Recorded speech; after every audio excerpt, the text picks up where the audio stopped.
Bonsoir et bienvenue dans notre nouvelle exploration de l'inexpliqué. L'aviation, ce miracle technologique qui nous permet de traverser les continents en quelques heures, recèle aussi sa part de mystère. Des histoires qui bififient, qui défient la logique, des récits qui glacent le sang et qui, pour certains, ne trouveront jamais d'explication. Ce soir, nous allons nous pencher sur 3 de ces dossiers. 3 vols qui ont basculé dans l'étrange. Attachez vos ceintures, le voyage risque d'être mouvementé. Notre première histoire nous ramène en 1982, une nuit ordinaire, dans le silence feutré d'une tour de contrôle quelque part en Europe. Soudain, un écho non identifié apparaît sur les écrans radars. Ce n'est pas un oiseau ni un ballon météo. Sa signature est celle d'un avion de ligne. Pourtant, aucun vol n'est prévu sur cette trajectoire. Les contrôleurs tentent d'établir le contact en vain.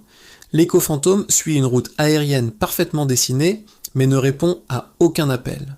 Après 1 heure de ce balai silencieux, alors que les avions de chasse sont sur le point de décoller pour l'intercepter, l'écho disparaît des écrans, aussi subitement qu'il était apparu.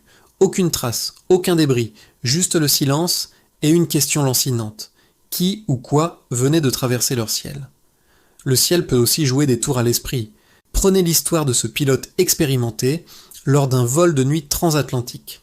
Seul dans son cockpit, au-dessus de l'immensité noire de l'océan, il vérifiait ses instruments. C'est alors qu'une voix a crépité dans son casque. Ce n'était pas la tour de contrôle, c'était sa propre voix, répétant calmement mais distinctement une série de coordonnées qu'il ne reconnaissait pas. Paniqué, il a vérifié les fréquences, pensant à une interférence. Mais rien. Le silence est revenu, laissant le pilote seul avec le souvenir de cet écho impossible. Hallucination due à la fatigue ou message venu d'ailleurs? Il n'a jamais pu l'expliquer et n'a consigné l'événement dans son rapport qu'en termes très vagues, de peur d'être déclaré inapte au vol. Mais l'histoire la plus troublante est sans doute celle de ce vol cargo. En 2003, un Antonov décolle d'une piste en Afrique centrale avec une cargaison officielle. Quelques heures après le décollage, tout contact radio est perdu. L'avion disparaît des radars. Les recherches sont lancées, mais ne donnent rien. L'avion et son équipage se sont volatilisés. L'affaire est classée jusqu'à ce que 6 mois plus tard, un appareil du même type soit retrouvé abandonné sur une piste désaffectée, en Amérique du Sud. Les numéros de série correspondaient, c'était bien le même avion, mais à l'intérieur il était vide. Aucune trace de l'équipage ni de la cargaison. Le carnet de vol était manquant et les réservoirs étaient presque pleins, ce qui était impossible compte tenu de la distance. Comment cet avion a-t-il pu traverser l'Atlantique, atterrir parfaitement, et qu'il a piloté avant de disparaître dans la nature? Le mystère reste entier.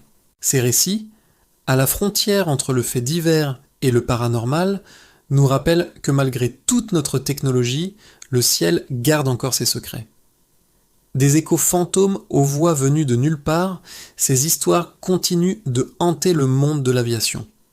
Elles nous montrent une autre facette du voyage aérien, bien plus sombre et mystérieuse que celle que nous connaissons. Merci de nous avoir suivis dans cette exploration des dossiers inexpliqués de l'aviation. Si ces histoires vous ont intrigué, n'oubliez pas de vous abonner à la chaîne pour ne rien manquer de nos prochaines enquêtes, laissez un pouce bleu si la vidéo vous a plu et partagez en commentaire vos propres théories ou d'autres mystères que vous aimeriez que nous abordions. À très bientôt pour un nouveau voyage aux frontières du réel.